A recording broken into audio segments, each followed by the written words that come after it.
So hello everyone, कैसे आप सब। उम्मीद करता हूँ बढ़िया होंगे। काफ़ी समय से मेरे लेक्चर्स नहीं आ रहे थे। इसके पीछे का रीज़न ये है कि मेरी तबीयत थोड़ी सी ठीक नहीं थी, जिस कारण से मैं रेगुलरली लेक्चर अपलोड नहीं कर पा रहा था। और काफ़ी गैप हो गया है हमारे लेक्चर्स को आए हुए। काफ़ी दिनों से मेरे लेक्चर्स आए नहीं है ना। और ये क्लास 12th की फिजिक्स का जो अपना चैप्टर नंबर 10 है, जिसे वेव ऑप्टिक्स कहते हैं, उसका I don't know, I think lecture 3 या 4 होने वाला है। ओके, तो पहले ही सूचित कर देता हूँ, अगर आपने इससे पुराने लेक्चर नहीं देखे हैं तो ये लेक्चर आपके समझ में नहीं आने वाला, तो उनको पहले देख लें। उनको देखने के लिए आप हमारे चैनल पर विजिट कर सकते हो। लास्ट की जो 2-3 वीडियो होंगी, है ना, हाल ही में अपलोड हुई, वो सब इसी चैप्टर के ऊपर होंगी। अदरवाइज आप डिस्क्रिप्शन में प्लेलिस्ट मिल जाएगी, जितने भी चैप्टर्स हैं क्लास 12th के फिजिक्स के, सभी की लिंक देखने को मिल जाएगी। और आप कमेंट सेक्शन में जाके भी चेकआउट कर सकते हो, वहाँ पर भी सारी प्लेलिस्ट की लिंक आपको देखने को मिल जाएगी। अगर आपने उसको देख के रखा है तो ये टॉपिक काफ़ी अच्छे तरीके से आपके समझ में आ जाएगा, इस बात की मैं गारंटी लेता हूँ। बट यहाँ पर आपको थोड़ा सा स्ट्रगल करना पड़ेगा, क्योंकि ये टॉपिक जो है थोड़ा सा कॉम्प्लिकेटेड है और इसको समझने में थोड़ी सी प्रॉब्लम आती है। इसीलिए थोड़ा सा आपको थोड़ा सा क्वेश्चन यहाँ पर करना पड़ेगा, थोड़ा सा माइंड यहाँ पर लगाना पड़ेगा। दूसरी चीज़ ये कि ये जितना टॉपिक कॉम्प्लिकेटेड है उतना ही इंटरेस्टिंग भी है, क्योंकि अभी तक इसने वैज्ञानिकों के होश उड़ा के रख दिए हैं। अभी तक आप जितना पढ़ते आए हो, इस हिसाब से आपको इतना तो पता होगा कि अपनी जो साइंस है, जो अपना विज्ञान है, वो हमेशा कभी भी चमत्कार जैसी चीज़ों के ऊपर बिलीव नहीं रखता। वो हमेशा बिलीव रखता है तथ्य के ऊपर, है ना। देखो, विज्ञान जो होता है ये भौतिक चीज़ों के ऊपर की रिसर्च होती है।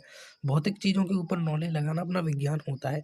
और विज्ञान हमेशा भौतिक चीज़ों पर, भौतिक वस्तुओं पर ही अपनी राय रखता है। वो कभी भी ऐसी कोई वस्तु जो कि चमत्कारिक सी हो, उसके ऊपर आसानी से बिलीव नहीं करता, अभी तक तो नहीं करता, है ना। लेकिन ये जो एक्सपेरिमेंट है, इसमें कुछ ऐसा हुआ था कि जो बिल्कुल चमत्कारिक सा लगेगा। हालाँकि पहले भी ऐसा कई बार हुआ है, लेकिन हर चीज़ के पीछे वैज्ञानिक तथ्य निकले हैं। इसके पीछे का रीज़न अभी भी समझ में नहीं आया है। अब आपकी समझ में आ नहीं रहा होगा कि मैं क्या कहने का प्रयत्न कर रहा हूँ। इसे समझने के लिए ज़रूरी है कि आप इस लेक्चर को स्टार्टिंग से लेकर एंड तक देखें, और इससे पुराने जितने भी बेसिक हैं इस चैप्टर के, वो आप क्लियर करके आए। Okay okay. तो अब अपने चैप्टर की स्टार्टिंग होती है, यहाँ से अपने टॉपिक की स्टार्टिंग होती है।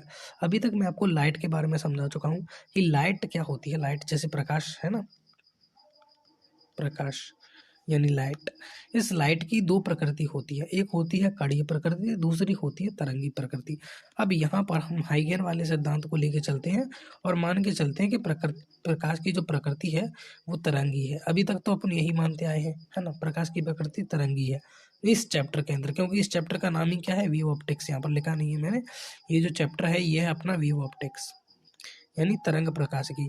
यानी यहाँ पर हम प्रकाश के तरंगी व्यवहार के बारे में देखेंगे कि प्रकाश किस तरीके से तरंग का व्यवहार करता है ना। कुछ चीज़ें आपको सिलेबस से बाहर की भी बतानी है, जबकि थोड़ी क्वेश्चनिंग वगैरह को डेवलप कर सकें। ओके, तो प्रकाश यहाँ पर हम मान के चल रहे हैं कि प्रकाश की प्रकृति तरंगी है।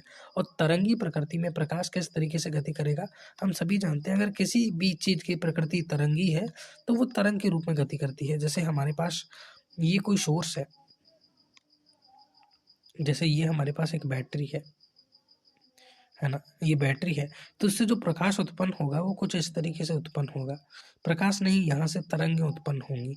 हाँ, नंगी आंखों से इनको देखना संभव नहीं है, लेकिन यहाँ से क्या है, इस तरीके से तरंग उत्पन्न होती है। और ये तरंग क्या है, इस तरीके से फैलती जाती हैं, फैलती जाती हैं, फैलती जाती हैं। और जो प्रकाश है वो फैल रहा होता है। इस तरीके से प्रकाश तरंग के रूप में व्यवहार करता है। एक तरंग का साधारण सा उदाहरण दूं तो जब हम नॉर्मली, जो पानी होता है, पानी के अंदर जब हम पत्थर फेंकते हैं तो पानी के अंदर भी सेम तरीके से तरंग उत्पन्न होती हैं। हालांकि यहाँ पर इमेज लगी हुई है, अगर आप गौर से देख पा रहे होंगे तो देखो, इसके ऊपर भी ध्यान ना दें, यहाँ पर देखें। यहाँ पर मान लीजिए मैंने कोई पत्थर फेंका है या कोई बूंद गिरी है पानी के अंदर, तो यहाँ पर ये इस तरीके से क्या है, तरंग उत्पन्न हो गई। देखो, इस तरीके से तरंग उत्पन्न हो गई, है ना। इस तरीके से यहाँ पर तरंग उत्पन्न हो गई। तो इसी तरंग में क्या होती है, एनर्जी का ट्रांसफर होता है। इस तरीके से एनर्जी जो है ट्रांसफर होती है जब तरंग उत्पन्न होती है। तो सेम बहुत सारे वैज्ञानिकों का मत था कि जो प्रकाश है वो भी इसी तरीके से गति करता है, तरंग के फॉर्मेट में। और एक तरंग के दो भाग होते हैं। एक भाग वो होता है जो उठा हुआ होता है, जैसा कि अभी आप यहाँ पर देख पा रहे होंगे।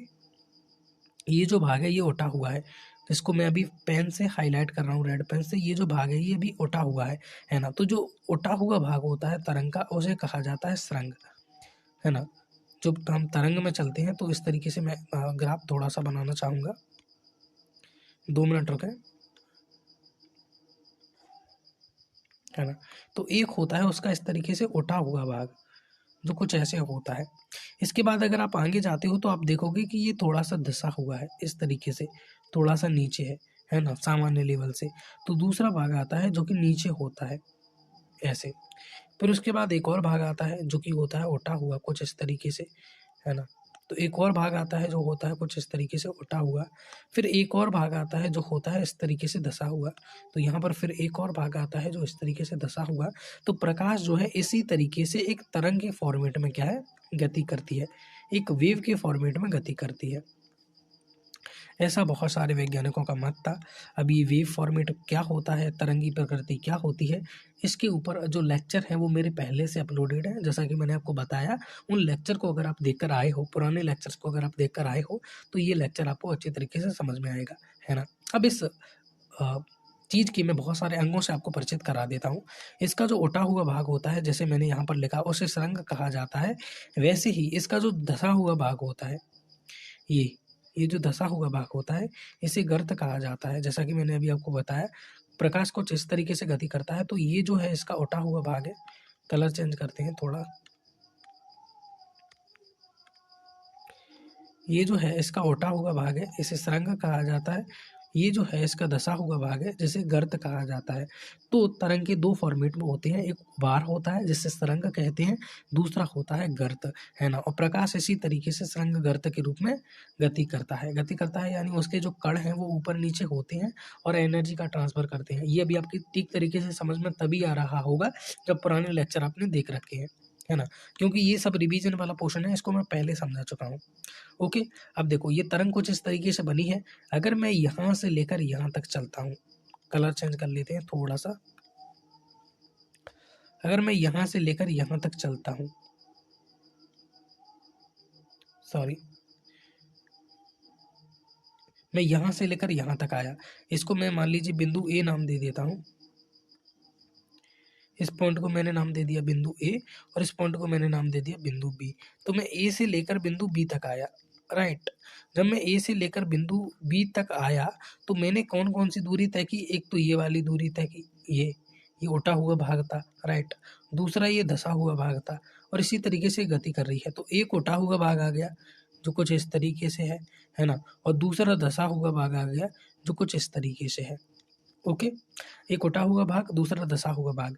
अगर कुल दोनों को मिला लिया जाए, जैसे ये जो धंसा हुआ भाग है इसको जस्ट मैं यहाँ पर ला के रख दूँ, तो ये जो पूरा एंगल है यहाँ से लेकर यहाँ तक का, ये पूरा कितना बन रहा है आप अच्छी तरीके से जानते हो। जब भी कोई सर्कल होता है तो वहाँ पर ये जो एंगल क्रिएट हो रहा होता है, वहाँ पर जो भी अपना कोण बन रहा होता है वो होता है 2 पाई, है ना। या डिग्री में बोलूँ तो 360 डिग्री का। जो भी एक वृत्त होता है उसका कोण 360 डिग्री होता है ना। जब देखो इस तरीके से इतना जो कोण होता है ये 90 डिग्री का होता है। जब कोण इतना हो जाता है तो ये 90 डिग्री और इंक्लूड हो जाता है, 90 यानी 180 डिग्री, है ना। थोड़ा सा कोण के बारे में मैं आपको बेसिक सी जानकारी दे देता हूँ, है ना, ताकि आपको अच्छे तरीके से क्लियर हो जाए। वैसे आप जानते होंगे, मुझे पता है, लेकिन बहुत सारे बच्चे हैं जो कि बेसिक से नहीं जानते चीज़ों को, उनके बारे में आपको बता देता हूँ जिनको भी इस तरीके की समस्या है। जब दो चीज़ें एक दूसरे के परस्पर लंब हो जाएं तो वो 19 डिग्री का एंगल बनाती हैं। जैसे ये दोनों रेखाएं, यहाँ पर जो कोण बन रहा है 19 डिग्री का है, और इस 19 डिग्री को अपन रेडियन में लिखें तो पाई/2 लिखते हैं। क्या लिखते हैं? पाई/2 लिखते हैं। तो यहाँ पर जो कोण बन रहा है वो कितना बन रहा है? पाई/2, है ना। सेम इसी तरीके से ये दोनों, ये यहाँ पर भी 19 डिग्री का कोण बन रहा होगा क्योंकि ये एक दूसरे के ऊपर क्या है? लंब है। यानी यहाँ पर भी पाई/2 और पाई/2 का कोण बन रहा होगा, है ना। ये पाई/2 है तो ये भी पाई/2 है, क्योंकि दोनों एक दूसरे पर लंब होते हैं तो 90 डिग्री का कोण बनता है। तो कुल मिलाकर ये कोण कितना हो गया? मैं इसको इरेज कर देता हूँ फिर, है ना। तो कुल मिलाकर ये कोण कितना हो गया? ये यहाँ से लेकर यहाँ तक बोलोगे 90 डिग्री यहाँ का, 90 डिग्री यहाँ का, यानी 180 डिग्री। 90 और 90 कितना होता है? 180 डिग्री। यानी पाई/2 तो ये रहा और पाई/2 ही ये है। इन दोनों के बीच का कोण पाई/2, यहाँ का बीच का कोण पाई/2। पाई/2 और पाई/2 को जोड़ोगे तो पाई। तो यहाँ से लेकर यहाँ तक का कोण अगर पाई है तो यहाँ से लेकर यहाँ तक का भी कोण पाई होगा, है ना। तो यहाँ से लेकर यहाँ तक का कोण पाई है, तो ये भी पाई होगा। पाई और पाई कुल मिला के कितना हो गया, 2 पाई। तो जब ये इस तरीके से एक पूरा वृत्त कंप्लीट हो गया तो ऊपर जो कोण बना यहाँ पर ये भी पाई और ये जो नीचे कोण बना ये भी पाई, तो कुल मिलाकर जो कोण कितना हो गया, 2 पाई। तो यहाँ से यहाँ तक का कोण पाई होता है और यहाँ से यहाँ तक का जो कोण ए से बी तक का जो कोण होता है इसे 2 पाई कहते हैं। और इसे सामान्य सी भाषा में कला कहा जाता है। क्या कहा जाता है, कला कहा जाता है। तो कला यहाँ पर कितनी निकल के आई अपनी, 2 पाई निकल के आई, है ना। और यहाँ से लेकर यहाँ तक की ये जो दूरी है, ये बिंदु ए से लेकर बिंदु बी तक की ये जो दूरी है, ये जो हरे कलर से मैंने बनाई है बिंदु ए से लेकर बी तक की दूरी, इसे कहा जाता है आवृत्ति। इसे क्या कहा जाता है, आवृत्ति कहा जाता है। अगर मैं आवृत्ति को यहाँ पर लैम्बडा मान लूँ, है ना, ये जो इसकी आवृत्ति है इसको अगर मैं लैम्बडा मान लूँ, क्या मान लूँ, लैम्बडा मान लूँ, तो ये जो कला है और ये आवृत्ति ये दोनों ए से बी के बीच की है। यानी मैं यहाँ पर कह सकता हूँ, इसको इरेज कर देते हैं, कि 2 पाई और लैम्बडा एक दूसरे के इक्वल है, क्योंकि यहाँ से यहाँ तक की दूरी को मैंने क्या मान लिया है, आवृत्ति को क्या मान लिया है, लैम्बडा मान लिया है। और जिसकी वैल्यू कितनी है, 2 पाई, क्योंकि यहाँ पर एक पूरा कोण कंप्लीट हो जाता है वृत्त का, जो कि 2 पाई के बराबर होता है। तो यहाँ से पाई इक्वल टू क्या निकल के आ गया अपना, लैम्बडा बाय 2। आई होप कि आपको यहाँ तक कोई दिक्कत नहीं आई होगी। इसको मैं बिल्कुल जो पुरानी चीज़ें हैं उनको अच्छे तरीके से एक्सप्लेन करते हुए चल रहा हूँ। आई थिंक कहीं पर भूल भी सकता हूँ, क्योंकि मेरी तबीयत थोड़ी सी अभी डिसमिस है ना। तो पाई इक्वल टू क्या निकल के आ गया, लैम्बडा बाय 2। इसको याद रखना, है ना। इसको हम यूज कर सकते हैं। मैं इसको समीकरण नाम दे देता हूँ, समीकरण में ऐसे ही नाम दे देता हूँ मेरी मर्जी के मुताबिक, क्योंकि अगर आपको नोट्स चाहिए तो नोट्स के बारे में भी जानकारी दे देता हूँ। नोट्स आपको टेलीग्राम के ऊपर मिलेंगे, बिल्कुल फ्री है। हमेशा से कहता हूँ, पैसे देने की कोई आवश्यकता नहीं है। फिर भी जो पे कर देते हैं भैया, मैं उनकी कोई गारंटी नहीं ले सकता, क्योंकि मैं हमेशा मना करता हूँ कि आपको पेमेंट करने की ज़रूरत नहीं है, उसका जिम्मेदार मैं नहीं हूँगा। और हो सकेगा तो मैं कल या परसों इसके ऊपर एक डेडिकेटेड वीडियो बना दूंगा कि टेलीग्राम क्या है, मेरा मुख्य उद्देश्य क्या है, आपको पूरा चीज़ें एक्सप्लेन कर दूंगा, है ना। जो भी अभी डाउट में है उनको, इतना समझाने के बाद भी अगर आपकी समझ में नहीं आता तो भैया मैं कुछ नहीं कर सकता, है ना। फिलहाल अभी टॉपिक के ऊपर ध्यान देते हैं, उन सभी चीज़ों से ध्यान हटाकर, है ना। तो ये यहाँ तक हमारी सब कुछ मिलाकर समझ में आ गया होगा, है ना। अब आता है प्रकाश का व्यतिकरण। प्रकाश का व्यतिकरण मैंने अभी तक आपको क्या बता दिया, एक तरीके से मैंने अभी तक आपको तरंग के बारे में समझा दिया कि तरंग क्या होती है। तरंग जो होती है इस तरीके से गति करती है, गति का एक फॉर्मेट होता है ना, एक प्रकृति होती है, इस तरीके से गति करती है। और यहाँ पर जो अपना एक कला पूरी होती है यहाँ से लेकर यहाँ तक, है ना। जैसे मैं इसको हाईलाइट करना पड़ेगा मेरे को समझाने के लिए, है ना। यहाँ से लेकर यहाँ तक जहाँ पर एक अपना कोण पूरा होता है ना, जहाँ पर एक अपनी कला पूरी होती है, इसे कहते हैं क्या, 2 पाई, है ना। यहाँ से लेकर यहाँ तक इसे क्या कहते हैं, 2 पाई, सॉरी, ये आवृत्ति होती है अपनी, क्या होती है, आवृत्ति होती है। ठीक इसी तरीके से ये यहाँ से यहाँ तक की दूरी आवृत्ति होती है। ठीक वैसे ही यहाँ से यहाँ तक की जो लंबाई होती है, ये सरंग या गर्त, इसे आयाम कहते हैं। ये जो लेंथ होती है इसे आयाम कहते हैं। क्या कहते हैं, आयाम कहते हैं। अब हमारी 2 तरंगें आपस में मिल गई, मान लीजिए हमारी 2 तरंगें थी, वो क्या है, आपस में मिल गई, है ना। उनकी जो आवृत्ति है ये लगभग समान है, ये समान है, लगभग समान ही है, ये मान के चलो। लेकिन इनका जो आयाम है वो समान नहीं है, समान नहीं है, या फिर हो भी सकता है, कह नहीं सकते। तो जब 2 तरंगें आपस में टकराती हैं या 2 तरंगें आपस में मिलती हैं जिनकी आवृत्ति समान है, हाँ आयाम समान भी हो सकता है, नहीं भी हो सकता है, उससे हमें फर्क नहीं पड़ता। बस उनकी अगर आवृत्ति समान है तो हम कहेंगे कि यहाँ पर जो है उन तरंगों का व्यतिकरण हुआ है। सेम चीज घटना प्रकाश में भी देखने को मिलती है ना। इसीलिए अपन कहते हैं कि प्रकाश का व्यतिकरण हुआ है, क्योंकि प्रकाश को भी हम अभी एक तरंग मान के चल रहे हैं, है ना। तो जब समान होती है आवृत्ति तो, और जो आयाम जो है वो समान हो या ना हो फर्क नहीं पड़ता। लेकिन अगर है और या फिर नहीं है तो भी जब 2 तरंगें मिलती हैं तो उसे अपन व्यतिकरण कहते हैं। जैसे यहाँ पर देखोगे तो यहाँ पर तरंग उत्पन्न हो रही है, ये ऐसे, है ना। ये उनका नीचे वाला फेज है, ये उठा हुआ भाग है, ये दबा हुआ भाग है, ये उठा हुआ भाग है है ना। इसी तरंग का ये उठा हुआ भाग, दबा हुआ भाग, उठा हुआ भाग, दबा हुआ भाग, अब यहाँ पर आकर जो तरंगे हैं ये आपस में मिलने लगी, इस तरीके से मिलने लगी। तो यहाँ पर आप व्यतिकरण की घटना को देख पा रहे होंगे, है ना। इस तरीके से ये कुछ जगह चपटी हो गई है बिल्कुल, है ना। मतलब कुछ जगह जो उठा हुआ भाग ज़्यादा रहता है, देखो यहाँ पर उठा हुआ भाग ज़्यादा है ना।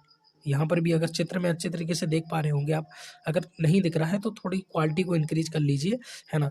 तो आप यहाँ पर देख पा रहे हो कुछ जगहों पर ये जो है बहुत कम हो गया है, ये जो उठा हुआ भाग है तरंग के मिलने पर बहुत कम हो गया है, जबकि कुछ जगह पर ये बहुत ही ज़्यादा है। जैसे यहाँ पर देखोगे ये बहुत ज़्यादा उठ चुका है ना। इस घटना को आप यहाँ पर ठीक से नहीं देख पा रहे होंगे। वैसे भी ये पानी में हुआ है तो हम कह नहीं सकते कि किस तरीके की घटना हो रही है। मैं आपको बिल्कुल अच्छी लैंग्वेज में एक्सप्लेन करने की कोशिश करता हूँ। ये जो व्यतिकरण होता है ये दो प्रकार का हो सकता है। एक होता है संपोषी, एक होता है विनाशी।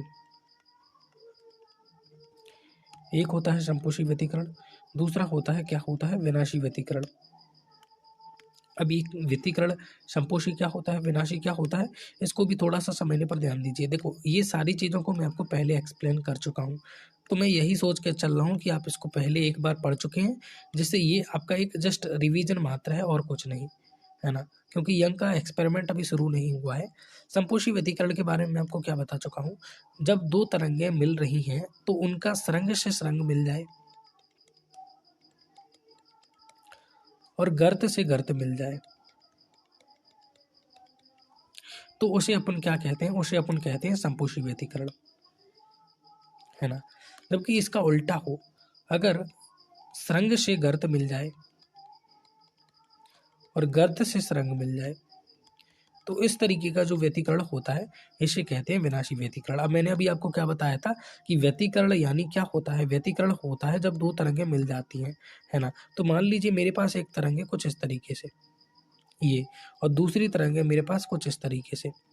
अब ये जब दोनों तरंगें मिलेंगी तो क्या होगा, इस तरंग का जो सरंग है, इसका जो सरंग है इसके सरंग से मिलेगा, इसका जो गर्त है इसके गर्त से मिलेगा, और एक नई तरंग मिलेगी जिसका एक नया आयाम होगा, है ना। इसका कुछ आयाम होगा, मान लीजिए इसका आयाम a1 है और इसका मान लीजिए आयाम a2 है ना। इसका मान लीजिए आयाम a1 है, इसका मान लीजिए आयाम a2 है।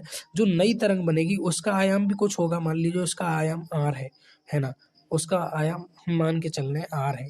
तो इस r का सूत्र क्या होता है, इस r का सूत्र होता है अंडर रूट के a1 का स्क्वायर। a1 क्या माना था हमने, पहली तरंग का आयाम, a2 क्या माना था, दूसरी तरंग का आयाम। तो पहली तरंग के आयाम का वर्ग प्लस दूसरी तरंग के आयाम का वर्ग plus 2a1 a2 cos phi. ये जो फाई होता है ये होता है अपना कलांतर, कलाओं के मध्य का अंतर। क्या होता है, कलाओं के मध्य का अंतर, इसे कलांतर कहा जाता है ना। ओके, तो ये जो व्यतिकरण यहाँ पर अपना हुआ है ये अपना व्यतिकरण संपोषी है या विनाशी है, हम बोलेंगे संपोषी है, क्योंकि यहाँ पर सरंग से सरंग मिल रहा है और गर्त से गर्त मिल रहा है ना। अब ये घटना थोड़ी अलग तरीके से होती है ना, इसको मैं अभी ये इरेज कर देता हूँ। ये जो घटना है थोड़ी सी अलग तरीके से होती, हमारे पास फिर से इसी तरीके से दो तरंग है ये, है ना, और इस तरीके से एक और तरंग है ये, है ना। अब क्या है, जब ये तरंग मिल रही हैं तो इसका ये जो सरंग है यानी उठा हुआ भाग, इससे इसका जो गर्त है वो मिल रहा है, यानी दबा हुआ भाग है। उठे हुए से उठा हुआ भाग नहीं, सरंग से सरंग नहीं मिल रहा, सरंग से गर्त मिल रहा है। और ये जो गर्त है इससे जाके ये सरंग मिल रहा है, तो सरंग से मिल रहा है गर्त, सरंग से गर्त और गर्त से सरंग, तो ये कौन सा विनाशी व्यतिकरण है। अब इसके लिए जो नई तरंग बनेगी वो भी कुछ इस तरीके से होगी, है ना, इस तरीके से, है ना। तो उसका भी एक नया आयाम होगा, उसका भी क्या होगा, एक नया आयाम होगा। इस तरंग का आयाम a1 मान लीजिए, इस तरंग का आयाम a2 मान लीजिए। तो जो नई तरंग बनेगी उसके आयाम का सूत्र होगा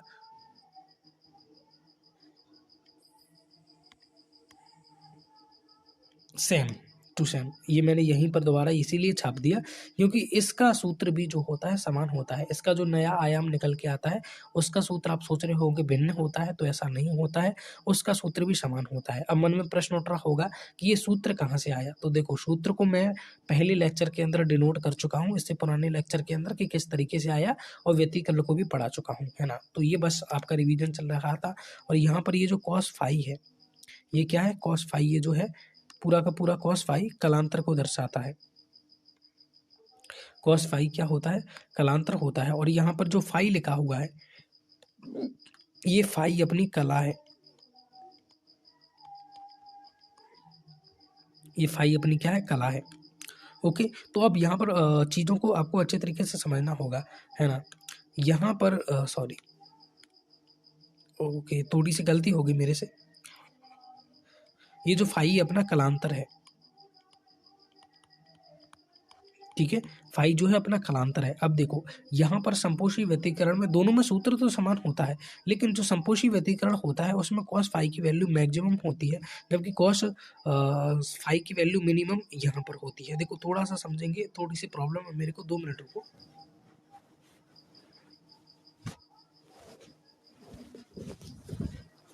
ओके, आई होप आपको थोड़ी सी दिक्कत नहीं हुई हो। देखो मैंने आपको क्या बताया था कि संपोषी व्यतिकरण में जो कॉस फाई होती है उसकी वैल्यू मैक्सिमम होती है, जबकि कॉस फाई जो होता है इसकी वैल्यू मिनिमम होती है जब विनाशी व्यतिकरण होता है।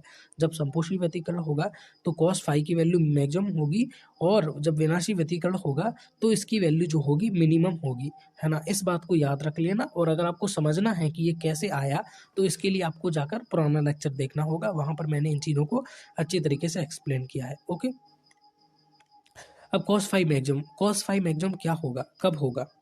देखो कॉस की जो वैल्यू होती है या फिर साइन की वैल्यू कहूँ, तो इनकी जो वैल्यू होती है वो मैक्सिमम 1 होती है और मिनिमम -1 होती है। इनकी वैल्यू कभी भी 1 से ज़्यादा नहीं हो सकती और -1 से कम नहीं हो सकती। इनका जो मान निकल के आएगा वो हमेशा 1 से लेकर -1 के बीच में होगा।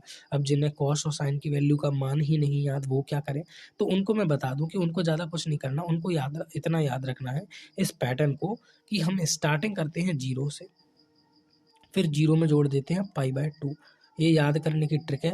फिर π/2 में दोबारा π/2 जोड़ दो तो पाई, फिर पाई में दोबारा पाई जोड़ दो तो 3π/2, फिर 3π/2 में दोबारा π/2 जोड़ दो तो 2π, है ना। फिर इस तरीके से और जोड़ते चलो और जोड़ते चलो, ऐसा क्या है अपने पास इस तरीके से संख्याएं प्राप्त होती जाएंगी। कलर चेंज कर लेते हैं थोड़ा सा।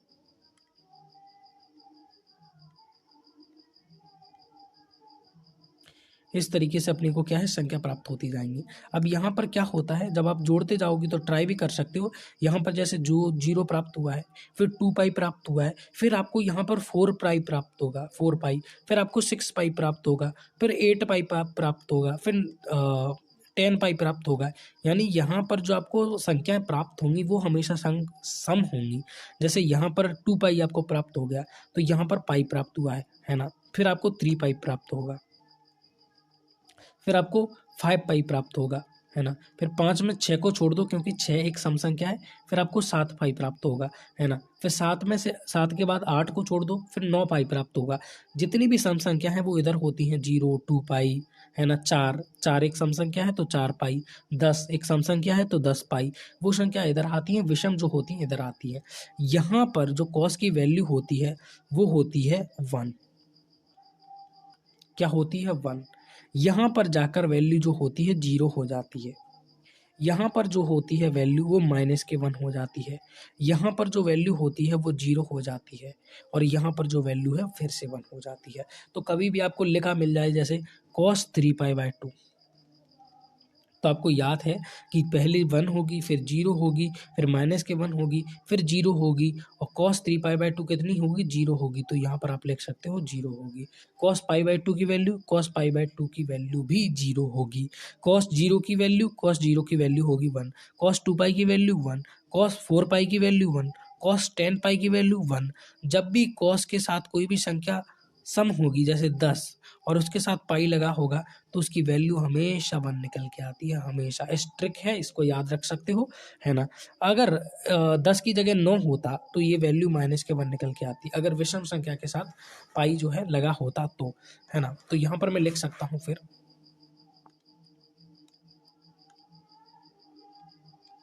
कि कॉस फाई जो होता है 0 होगा, 2π होगा, 4π होगा, 6π होगा, तब जाके इसकी वैल्यू 1 आएगी। और कॉस फाई की मैक्सिमम वैल्यू कितनी होती है, 1 होती है, और मिनिमम वैल्यू कितनी होती है, -1। तो मिनिमम वैल्यू -1 प्राप्त करने के लिए कितनी होनी चाहिए इसकी वैल्यू, 0 होनी, 0 नहीं, 0 एक सम संख्या है तो 3π, 5π, 9π, जितनी भी विषम संख्या है वो, है ना।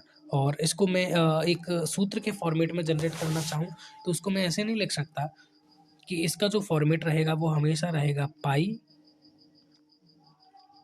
Into 2n। एन की वैल्यू 1 हो सकती है, 2 हो सकती है, 3 हो सकती है, 4 हो सकती है, कुछ भी हो सकती है। तो 2n5 इसका फॉर्मेट रहेगा। कैसे, देखो समझो थोड़ा सा। 2n5,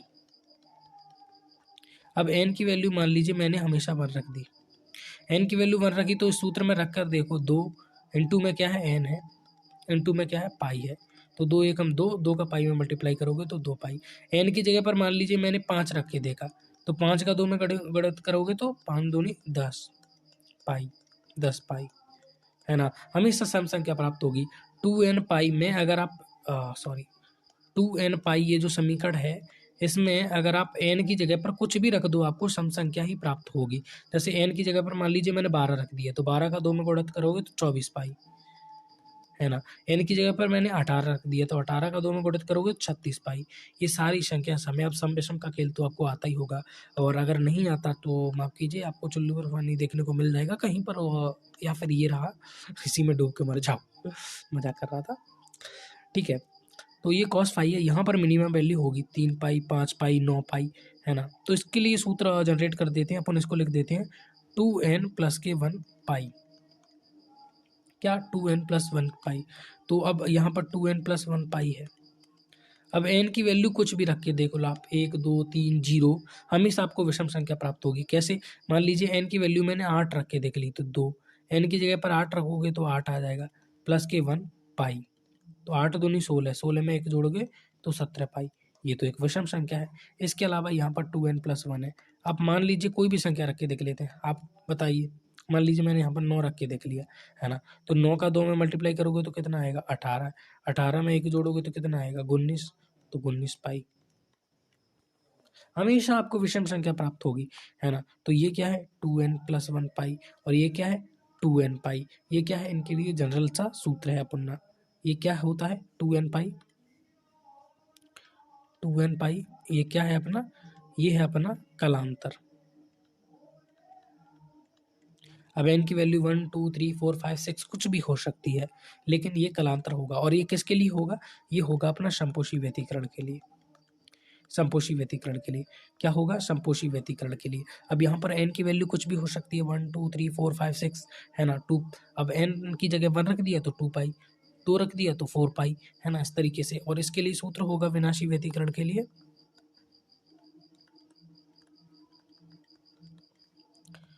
2n प्लस 1 पाई। ये इसका क्या होगा, ये इसका कलांतर होगा। इस तरीके से ये है, क्योंकि जब यहाँ पर आप n की जगह पर 1 रख लो, 2 रख लो, 3 रख दो, तब क्या आएगी, हमेशा सम संख्या आएगी। और अगर सम संख्या आएगी तो cos फाई की वैल्यू कितनी होगी, 1, है ना। सम संख्या आएगी पाई के साथ, तो पाई के साथ सम संख्या आती है, तो मैंने आपको क्या बताया, अगर पाई के साथ कोई भी सम संख्या आती है तो क्या निकल के आती है, मैक्सिमम वैल्यू निकल के आती है 1, और कोई भी विषम संख्या आती है तो माइनस के 1 निकल के आती है। तो इस सूत्र में n की जगह पर आप कुछ भी रख कर देख लो, हमेशा क्या निकल के आएगी, सम संख्या। जैसे 9 रख दिया तो 9 दूनी 18, है ना, हमेशा सम संख्या निकल के आएगी, है ना। और सम संख्या निकल के आएगी यानी मैक्सिमम वैल्यू 1 होगी, और 1 मैक्सिमम वैल्यू किस में होती है, समपोषी व्यतिकरण में, राइट। और यहाँ पर क्या निकल के आएगी, n की जगह कुछ भी रख के देख लो, हमेशा एक विषम संख्या प्राप्त होगी। तो ये विनाशी व्यतिकरण के लिए कलांतर है, और ये एक समपोषी व्यतिकरण के लिए कलांतर है, क्योंकि विषम संख्या पर ये माइनस के 1 होता है मिनिमम वैल्यू, है ना। तो ये सारी चीज़ें आई होप आपको क्लियर हो गई होंगी। व्यतिकरण क्या है, समपोषी व्यतिकरण क्या है, विनाशी व्यतिकरण क्या है। यहाँ पर जो आयाम प्राप्त होता है वो पहले से ज़्यादा होता है, यहाँ पर जो आयाम प्राप्त होता है वो पहले से कम होता है। यानी 2 तरंगें मिलकर नया आयाम बना रही है ना, तो पुरानी तरंगों के आयाम से ज़्यादा होता है जो नई तरंग बनती है उनके मिलने से, उसका आयाम। और यहाँ पर क्या होता है, कम होता है। तो उम्मीद करता हूँ यहाँ पर ये जो पूरा खेल है तरंग का, ये आपके समझ में आ गया होगा। अगर नहीं आया है तो मैंने आधे घंटे आपको क्या है, पुराना रिवीजन कराया है, क्योंकि आई नो काफ़ी समय से मेरा लेक्चर नहीं आया, तो हो सकता है थोड़ा सा आप भूल भाल गए हो, तो हमने पुराना जो भी है रिवीजन कर लिया। अब हम बढ़ते हैं अपने एक्सपेरिमेंट की ओर, है ना। तो यंग भाई साहब थे अपने, है ना। वो ये प्रूव करने में लगे हुए थे कि प्रकाश की प्रकृति क्या है, तरंगी होती है। और इसे प्रूव करने के लिए उन्होंने क्या किया, उन्होंने एक एक्सपेरिमेंट किया जिसे यंग का डबल स्लिट एक्सपेरिमेंट कहते हैं। अब ये एक्सपेरिमेंट तो हुआ, उसके बाद इसने जो कांड किए उनको देखकर आपके दिमाग का दही हो जाएगा बिल्कुल, है ना। बस देखते चलिए क्या हुआ। इन्होंने क्या किया, सबसे पहले इन्होंने 2 स्लिट को लिया इस तरीके से, इस तरीके से, क्योंकि ये अच्छे तरीके से जानते थे कि प्रकाश की प्रकृति अगर तरंगी है तो ये व्यतिकरण की घटना को जरूर दर्शाएगा। और अगर ये व्यतिकरण की घटना को नहीं दर्शा रहा, यानी इसका मतलब तो यही निकल के आता है कि प्रकाश की प्रकृति फिर तरंगी तो रही नहीं, है ना। प्रकाश की प्रकृति फिर तरंगी तो रही नहीं, ये फिर इसी चीज को दर्शाता है। चलिए थोड़ा सा मैं यहाँ पर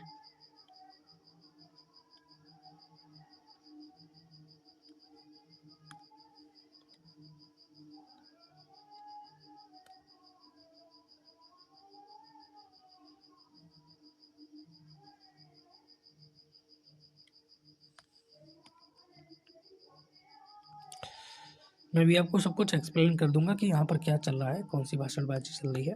तो देखो, यंग के मन में क्या चल रहा था उसको समझने का प्रयत्न करो। यंग सोच रहे कि अगर प्रकाश की प्रकृति तरंगी है तो वो जरूर प्रकाश की व्यतिकरण की घटना को दर्शाएगी, है ना, क्योंकि तरंगी प्रकृति में व्यतिकरण की घटना तो होती है, तो ये व्यतिकरण की घटना को दर्शाएगी। लेकिन मैं व्यतिकरण की घटना कैसे कर सकता हूँ? व्यतिकरण की घटना तो तभी होती है जब प्रकाश की आवृत्ति समान हो, यानी प्रकाश की जो तरंग है उनकी आवृत्ति समान हो। तो मैं किस तरीके से उनकी आवृत्ति को समान रख सकता हूँ? मैं ऐसा करता हूँ कि एक ही प्रकाश को लूंगा, एक ही प्रकाश को लूंगा, क्योंकि प्रकाश अगर समान है तो उसकी आवृत्ति भी समान होंगी। अलग अलग प्रकाश की आवृत्ति अलग अलग होती है ना। लेकिन प्रकाश ही एक है तो उसकी आवृत्ति भी जाहिर सी बात है समान ही होगी, है ना। फिर मैं क्या करूँगा, फिर उन दोनों को मिलवा दूंगा, है ना। अब जब दोनों मिलेंगी तो दोनों की आवृत्ति समान होंगी। आयाम समान हो या ना हो क्या फर्क पड़ता है हमें। अब जब दोनों तरंगें मिलेंगी तो हमें क्या होना चाहिए, व्यतिकरण की घटना देखने को मिलनी चाहिए, संपोषी व्यतिकरण होना चाहिए, विनाशी व्यतिकरण होना चाहिए, है ना। जब सरंग से सरंग मिल रहा हो तो वहां पर संपोषी चीज देखने को मिल रही हो, उठा हुआ भाग देखने को मिल रहा हो। जैसे लाइट है, प्रकाश है ना, प्रकाश है तो अगर संपोषी व्यतिकरण हो रहा होगा तो वहां पर लाइट कैसी देखने को मिल रही होगी, हमें ज्यादा चमकीली देखने को मिल रही होगी, है ना। संपोषी व्यतिकरण में जाहिर सी बात है हमें चमकीली देखने को मिल रही होगी। विनाशी व्यतिकरण में क्या हो रहा होगा, विनाशी व्यतिकरण में जब जैसे ये प्रकाश की तरंग है, ये है ना, ये 2 प्रकाश की तरंग है जिनकी आवृत्ति समान है, इसकी तरंग से इसका गर्त मिलेगा तो हमें क्या देखने को मिलेगा, जो नया आयाम बनता है, मैंने बताया कम हो जाता है, ये नया आयाम जो है कम हो जाता है, cos फाई की वैल्यू मिनिमम होती है ना। यानी यहाँ पर प्रकाश की तीव्रता कम होनी चाहिए, तो यहाँ पर लगभग हमें डार्क सी चीज देखने को मिलनी चाहिए, है ना, थोड़ा सा डार्क सा देखने को मिलना चाहिए, जबकि यहाँ पर लाइट सा देखने को मिलना चाहिए। सारी चीजें भी समझ में आ जाएंगी, है ना। तो कुछ ऐसा देखने को मिलना चाहिए जैसा कि सॉरी थोड़ा सा ये, जैसा कि अब यहाँ पर देखने को मिलता है हमें, है ना, जब तरंगें मिलती हैं तो देखो जो विनाशी व्यतिकरण होता है वहां पर क्या हो जाता है, ये जो उठा हुआ भाग है ये ऑटोमेटिकली यहाँ पर समाप्त हो गया, है ना। ज्यादा उठा हुआ आपको दिख रहा है, बिल्कुल नहीं दिख रहा, कम हो गया, क्योंकि यहाँ पर विनाशी व्यतिकरण है। यहीं पर जो है अपना देखो कुछ चीजें उठी हुई भी देखने को मिलेंगी, यानी यहाँ पर कैसा व्यतिकरण है, समकोषी व्यतिकरण है। तो सेम पैटर्न हमें प्रकाश में भी देखने को मिलना चाहिए, जबकि उसकी कड़ीय प्रकृति है तो ऐसा तो कुछ होना ही नहीं चाहिए। कड़ी प्रकृति में तो कण कण देखने को मिलने चाहिए इस तरीके से, है ना। तो इस तरीके का बिहेव हमें देखने को मिलना चाहिए। कड़ी प्रकृति में हो सकता है इस तरीके से काला काला कुछ मिल जाए, हमें धब्बा मिल जाए, ये सफेद प्रकाश देखने को मिल जाए। लेकिन अगर तरंगी प्रकृति है तो उसमें जैसे एक काला, फिर विनाशी हुआ तो एक डार्क, है ना, इस तरीके का पैटर्न हमें देखने को मिलना चाहिए, है ना। अब ये उन्होंने कैसे किया, इन्होंने देखो क्या किया, इन्होंने इस तरीके से एक पट्टिका को लिया और यहाँ पर अपनी मान लीजिए कोई स्रोत रख दिया, जैसे टॉर्च है हमारी, ये टॉर्च ये प्रकाश उत्पन्न कर रही है, ये प्रकाश जो है उत्पन्न कर रही है। जब ये प्रकाश उत्पन्न कर रही है तो थोड़ा सा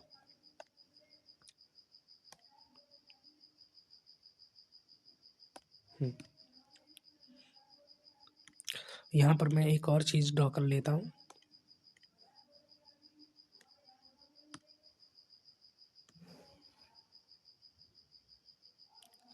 है ना। डायग्राम थोड़ा सा कॉम्प्लिकेटेड होगा क्योंकि छोटा मोटा डायग्राम ये है नहीं, है ना। तो इस तरीके से तो इन्होंने क्या किया, यहाँ से प्रकाश को उत्पन्न किया किसी बैटरी या किसी भी स्रोत की सहायता से। चूंकि प्रकाश यहाँ पर आया तो ये किस फॉर्मेट में गति करेगा, तरंग के फॉर्मेट में, क्योंकि हम यही मान के चलने की प्रकाश की प्रकृति तरंगी है और तरंग कुछ इस तरीके से गति करती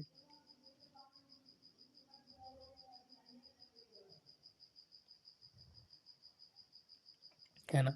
और उनका एक और भाग होता है जिसको मैं पीले कलर से दर्शा देता हूँ, जो कि दसा हुआ भाग होता है ना। सफ़ेद भाग यहाँ पर मान के चलिए सरंग है, और ये जो पीला भाग है इसको मान के चलिए गर्त है, क्योंकि तरंग के दो भाग होते हैं, एक सरंग होता है एक गर्त होता है ना। ये इसी तरीके से यहाँ पर चल रहा है। अब यहाँ पर देखो दो छिद्र हैं, ये दूसरी पट्टी लगी हुई है जिसमें दो छिद्र हैं। अब दो छिद्र हैं तो यहाँ पर क्या है, प्रकाश बट गया, लेकिन प्रकाश तो एक ही है, यानी कि उसकी आवृत्ति जो पहले थी वही आवृत्ति इसकी अब रही होगी। आवृत्ति जो है इनकी लगभग समान रही होगी, है ना। इस तरीके से चल रहे होंगे ये।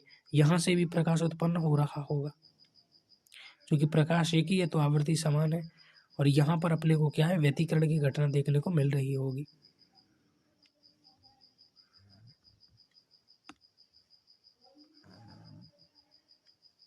है ना। इस तरीके से, है ना। ये सफ़ेद सा भाग सरंग है, मैं गर्त भी बना देता हूँ।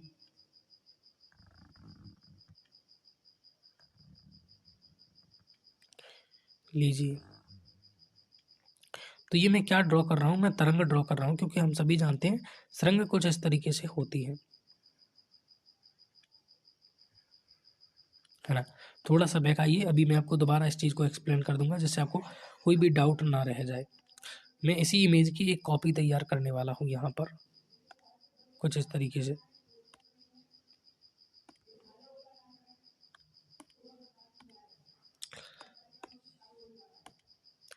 दो मिनट रुके।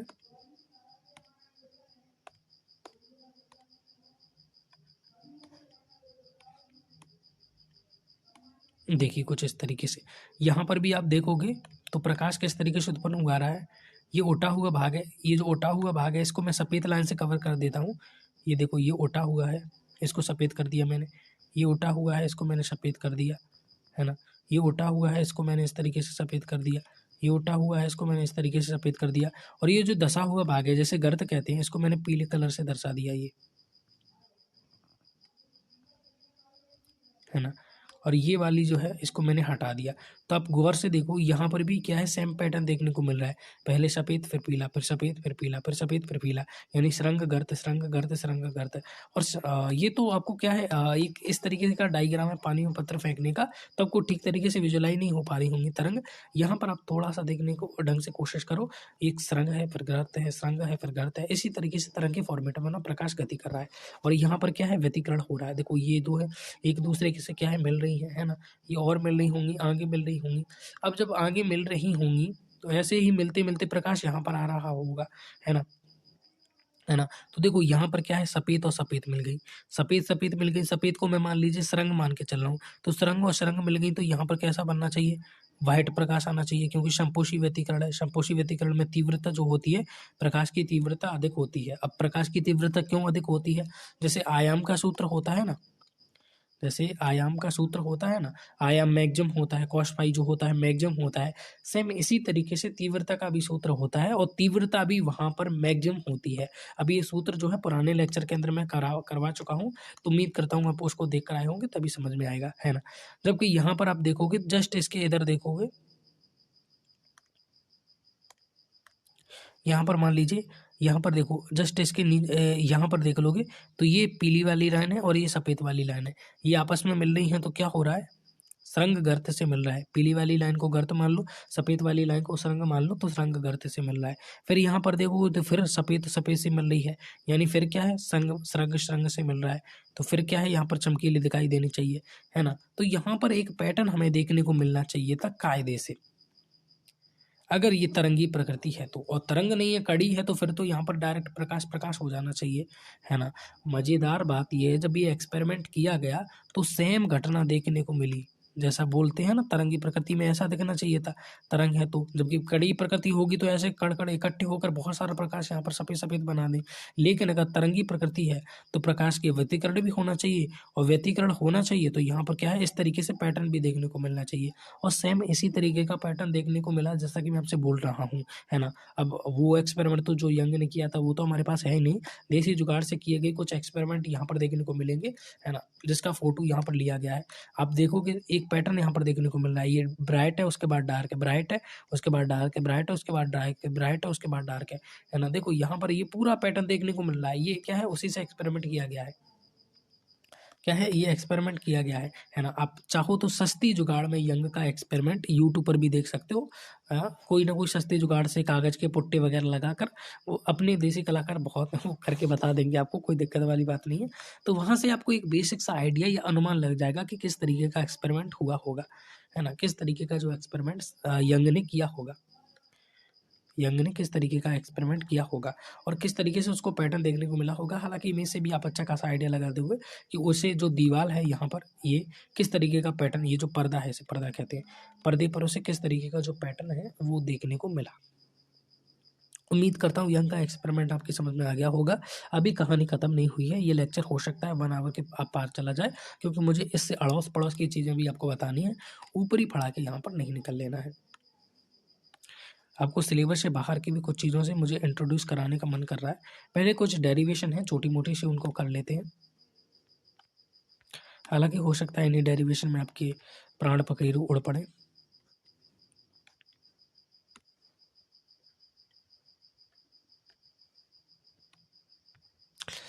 यहाँ पर अपनी टॉर्च बनाने का समय आ गया है ना। यहाँ से प्रकाश उत्पन्न हुआ और यहाँ से गया, मैं यहाँ पर एक मेन एक्सिस बना देता हूँ।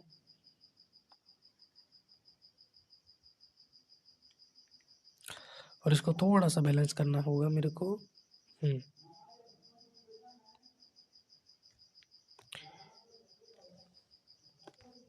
ना। देखो भैया, मैं कोई पैदाइशी पेंटर तो हूँ नहीं कि जो मेरा डायग्राम है वो 100% परफेक्ट बन जाएगा। थोड़े से एरर आपको देखने को मिलेंगे, उनको प्लीज़ कॉम्प्रोमाइज़ करने की कोशिश करना। ये यहाँ पर पर्दा बना देते हैं अपन, है ना। तो इस तरीके से यहाँ पर अपने को ब्राइट प्राप्त हुआ, फिर डार्क, फिर ब्राइट, फिर डार्क। इस तरीके से अपने को क्या है, पैटर्न देखने को मिला, है ना। तो इस पैटर्न को मैं भी मिटा देता हूँ। जो पैटर्न देखने को मिला, यहाँ पर मैंने एक चिन्ह बना दिया, यहाँ से स्टार्ट हुआ है, तो यहाँ से यहाँ तक की जो लंबाई है इसको मैं बाय मान लेता हूँ।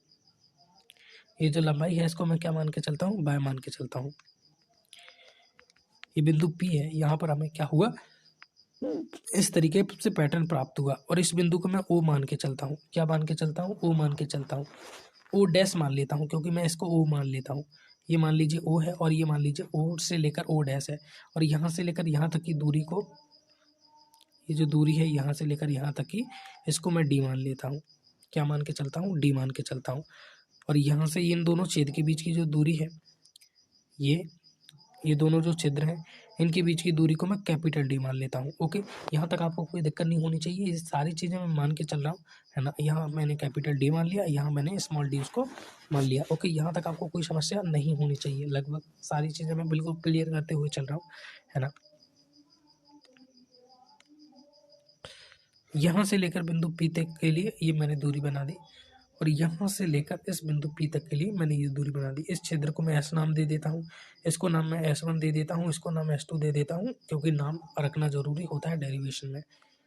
और एक रेखा मैं यहाँ से ऐसे ही डालता हूँ, जो कि कुछ इस तरीके से गई, है ना। और यहाँ पर जो कोण बन रहा है वो मान लीजिए थीटा है। क्या है, थीटा कोण है। अब देखो, एक लाइन में यहाँ से ऐसे लंब डाल सकता हूँ, ये कुछ इस तरीके से, और इसको मैं कोई नाम दे देता हूँ, मान लीजिए मैंने ए नाम दे दिया, ए। तो ये जो S2 से लेकर ए तक की दूरी है, ये इन दोनों के बीच की कला का अंतर है, सॉरी पथ का अंतर है, पथांतर जिसे बोलते हैं डेल्टा एक्स है। क्योंकि ये यहाँ से शुरू हुई है यहाँ तक गई है, और ये यहाँ से शुरू हुई है यहाँ तक गई है। तो जब ये यहाँ पर जब ये शुरू हुई थी तब ये इतनी दूर थी, यानी जब ये यहाँ पर थी, कुल मिलाकर इसको मैं यहाँ पर लाऊं तो जब ये यहाँ पर थी तो ये यहाँ पर थी, तो यहाँ से लेकर यहाँ तक का डिस्टेंस इन दोनों के बीच का फ़र्क है ना, दोनों के पथ का अंतर है ना, दोनों के पथ का अंतर पथांतर होता है, क्योंकि ये यहाँ से स्टार्ट हुई है, ये यहाँ से स्टार्ट हुई है, यहाँ से यहाँ पर लंप डाल दो, तो यहाँ से यहाँ तक की जो दूरी है वो इसको हम कंसिडर कर सकते हैं। तो ये क्या हो जाएगा, पथांतर हो जाएगा, इन दोनों के बीच का पथ का अंतर हो जाएगा। एक सिंपल सी चीज़ है, यहाँ तक आपको कोई भी दिक्कत नहीं होगी, उम्मीद करते हैं। अब हमें क्या है, यहाँ पर कुछ चीज़ों को लेकर चलना है, कुछ ट्राइंगल को हमें लेकर चलना है। देखो, अगर ये एंगल थीटा है, अगर ये एंगल अपना थीटा है और ये अपना 19 डिग्री है, क्योंकि ये एंगल तो अपना 90 डिग्री है, अच्छे तरीके से जानते हैं, है ना। अगर ये अपना एंगल थीटा है तो ये वाला जो कोण है ये 90 डिग्री माइनस के थीटा होगा।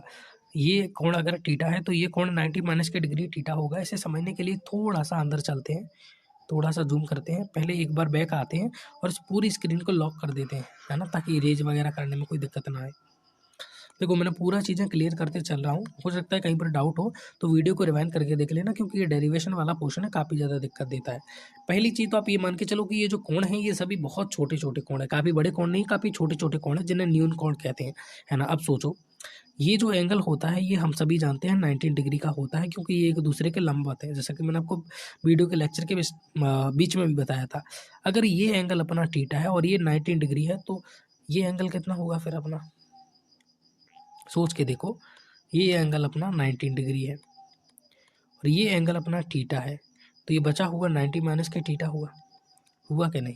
तो ये जो बचा हुआ एंगल है ये हो जाएगा अपना 19 डिग्री माइनस के थीटा। यहाँ तक कोई दिक्कत नहीं, चूँकि ये अगर अपना 19 डिग्री माइनस के थीटा है तो इसको मैं 90 डिग्री नहीं कंसीडर कर सकता। हालांकि ये पूरा 19 डिग्री तो आपको देखने में लग नहीं रहा होगा, और ये वास्तविकता में भी 90 डिग्री नहीं है, लेकिन मैंने क्या बताया, ये बहुत छोटे छोटे कोण हैं। तो अगर आप देखोगे तो ये लगभग 90 डिग्री के समान है, थोड़ा सा इधर उधर होगा, लेकिन पूरा 90 डिग्री के समान भले ही ना हो, लेकिन हाँ ये 90 डिग्री के जैसा ही है लगभग, है ना। हम कंसीडर कर सकते हैं कि ये 90 डिग्री के लगभग उसी जैसा ही है। तो ये कोण कितना हो जाएगा फिर, इस त्रिभुज को देख लो, है ना। त्रिभुज को समझने की कोशिश करो, मैं किस त्रिभुज की बात कर रहा हूँ, मैं बात कर रहा हूँ अभी इस त्रिभुज की, है ना। तो अगर यहाँ पर ये वाला जो कोण है ये कितना है अपना 90 माइनस के थीटा, सॉरी ये कोण तो अपना 90 ही होगा, है ना। ये कोण तो अपना कितना है, 90 है। दूसरा कोण 90 डिग्री माइनस के थीटा है, दूसरा कोण 90 माइनस के थीटा है। तो तीसरा कोण कितना होगा, तीसरा कोण जाहिर सी बात है थीटा होगा। अब थीटा क्यों होगा इसको भी मैं आपको एक्सप्लेन कर देता हूँ। देखिए, एक वैसे तो आप थोड़ा सा अंदाज़ा लगाओगे तो पता चल जाएगा, और नहीं मानो तो आप ऐसे करके देख लो। देखो, इस कोण को मान लीजिए ये कोण एक्स है, तो हम सभी जानते हैं 90 प्लस के 90 माइनस के थीटा प्लस के एक्स बराबर होगा 180 डिग्री। क्यों, क्योंकि त्रिभुज के तीनों कोणों का योग हमेशा 180 डिग्री होता है ना। तो इन तीनों कोणों का योग 180 डिग्री होगा। इसको एक्स मान लेता हूँ, जैसे ये त्रिभुज है तो इसका एक कोण यहाँ पर है, यहाँ का कोण मान लीजिए एक्स है, ये कोण 90 है और ये 90 माइनस के थीटा है। तो तीनों का कितना हो गया, है ना, एक 90 है, एक 90 माइनस के थीटा है, एक एक्स है। तो कितना हो गया, 90 और 90 180 माइनस के थीटा प्लस के एक्स बराबर 180। 180 से 180 कट गया तो एक्स माइनस के थीटा बराबर 0। ये माइनस के थीटा है और ये एक्स है ना। माइनस के थीटा को इधर ले जाओ तो प्लस के थीटा हो गया, तो एक्स बराबर कितना निकल के आ गया, थीटा। यानी ये कोण अपना कितना है, थीटा है। यहाँ तक कोई दिक्कत नहीं होगी। इसको मैं मिटा देता हूँ ताकि आप बार बार कंफ्यूज ना हो कि क्या है क्या नहीं है ना। वापस आ गया अपने डायग्राम के ऊपर। इसको थोड़ा सा बड़ा बनाने दो मेरे को,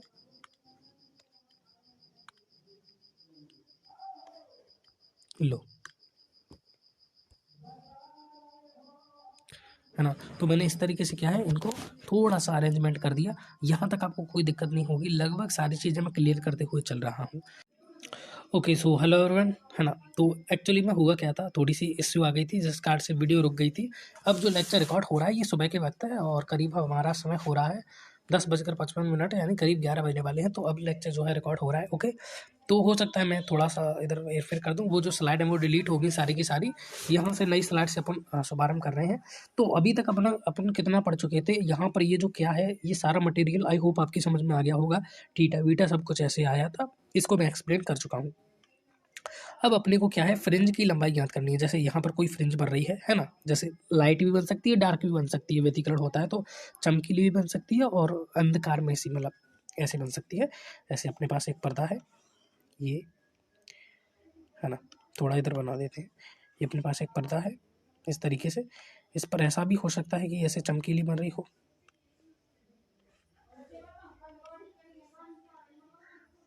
ऐसे, है ना, और डार्क भी बन रही होंगी इस तरीके से, चमकीली भी बन रही होंगी और डार्क भी बन रही होंगी, है ना।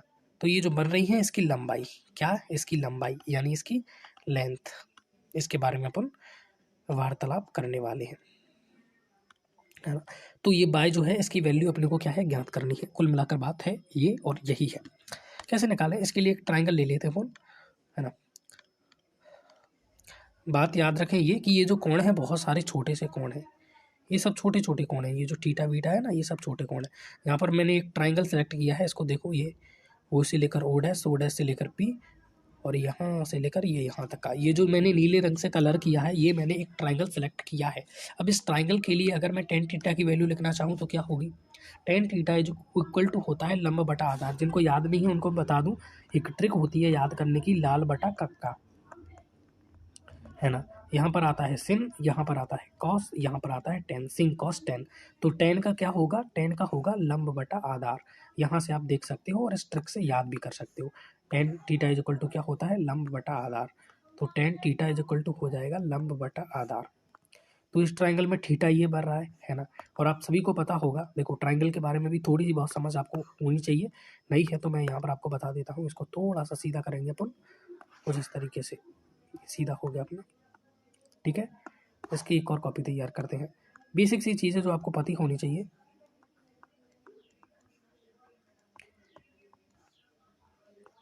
देखो, है ना, अगर ये थीटा है तो इसके सामने वाली भुजा क्या होगी, लंब होगी। अगर ये एंगल अपना थीटा बना हुआ है तो इसके सामने वाली भुजा को अपन लंब कंसीडर करेंगे। और यहाँ पर 90 डिग्री वाला एंगल बन रहा है ना, तो 90 डिग्री के सामने वाली भुजा जो होगी कर्ण होगी, ये मान के चलिए, है ना। अब यहाँ पर इस त्रिभुज को देखिए, यहाँ पर 90 डिग्री का एंगल बन रहा है, तो 90 डिग्री के एंगल है तो इसके सामने वाली भुजा क्या हो जाएगी, कर्ण हो जाएगी, है ना। और ये जो थीटा यहाँ पर बन रहा है इसके सामने वाली भुजा क्या हो जाएगी, लंब हो जाएगी, और बची भुजा क्या होती है, आधार होती है। ये बेसिक ट्रिगोनोमेट्री का फंक्शन है, आपको आई थिंक आपको आता ही होगा, है ना। तो देख लो, दोनों त्रिभुज देखने में ऐसे हैं, लेकिन यहाँ पर अपने पास थीटा यहाँ है तो इसके लिए आधार यहाँ पर हो गया, जबकि ये इसके लिए लंब है। दोनों त्रिभुज ए और त्रिभुज बी, दोनों को ढंग से देखो। ये जो त्रिभुज ए है इसके अंदर लंब कहाँ पर है, यहाँ पर है, जबकि इसके लिए ये आधार है, लंब इसका नीचे है। क्यों, क्योंकि दोनों के एंगल में फर्क है, यहाँ पर थीटा एंगल है और यहाँ पर थीटा एंगल है। सेम इस प्रकार से यहाँ पर थीटा एंगल है तो इसका लंब क्या हो जाएगा, ये हो जाएगा। और tan theta is equal to क्या होता है, लंब बटा आधार, लंब बटा आधार। तो इसका लंब क्या हो गया, ये ओ डैश से लेकर पी, तो इसका लंब हो गया ओ डैश से लेकर पी, है ना, बटे आधार। आधार क्या होता है, आधार होता है जो बची कुछ भुजा होती है, या फिर एक तरीके से कहें तो कर्ण के सामने वाली भुजा, है ना, कर्ण के जस्ट नीचे वाली भुजा।